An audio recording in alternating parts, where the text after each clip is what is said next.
প্রণাম বিব্যক্তিত্ব থেকে। আজকে একটু পুরাণের কথা। নারদ তো সবসময় ঠাকুরের ঈশ্বরের নাম করে। শ্রী বিষ্ণুর ব্রহ্মার মানসপুত্র হচ্ছে নারদ, কিন্তু তিনি বিষ্ণুর নাম সব সময় করেন। তিনি সব জায়গায় তার গতিবিধি, তিনি তার ওই বাদ্যযন্ত্রটি নিয়ে তিনি সব সময় গান করেন, সব সময় ঈশ্বরের নামই করেন সব সময়। এবার উনি বিষ্ণুকে বলছেন যে দেখুন, আপনার সব থেকে বড় ভক্ত কিন্তু আমি। বললো কেমন করে? বলে দেখুন, সারাক্ষণ তো আমি আপনারই নাম করি, আপনারই গুণগান করি, তাহলে আমি আপনার সব থেকে বড় ভক্ত হলাম না? বিষ্ণু বলছে ঠিক আছে, শোনো, ওই দেখছো দূরে, ওই দেখতে পাচ্ছ ওই লোকটি?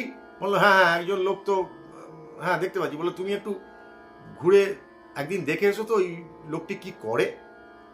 নারদ বললো ঠিক আছে। উনি চলে গেলেন। চলে গিয়ে দেখলেন যে লোকটি সারাদিন মাঠে কাজ করছে, খেতে ফসল ফলাচ্ছে, তারপরে সে গলদঘর্ম হয়ে সে বাড়িতে যাচ্ছে, সামান্য কিছু খাচ্ছে, খেয়ে রাত্রিবেলা ঠিক শোবার আগে সে ঈশ্বরের চিন্তা, ঈশ্বরের নাম করে শুয়ে পড়ছে।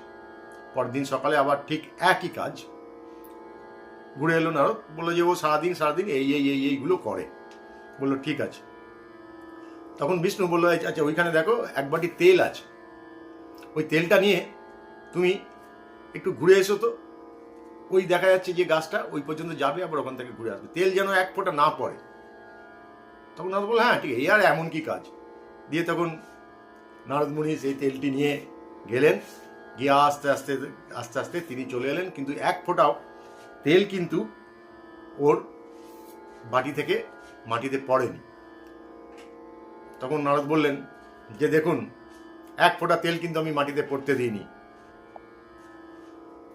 তখন বলে তুমি তাহলে কি চিন্তা করছিলে এতক্ষণ, কি চিন্তা করতে করতে গেলে, তোমার ধ্যান কোথায় ছিল? বলো কেন এই বাটির দিকে এক ফোঁটা তেল আমি পড়তে দিইনি, দেখুন বাটির দিকে চিন্তা। তখন বিষ্ণু বললেন যে দেখো, ওই লোকটি সারাদিন কত পরিশ্রম করে, সংসার ধর্ম পালন করে, কিন্তু রাত্রিবেলা আমার নাম করে গুণগান করে ও কিন্তু শুয়ে পড়ে।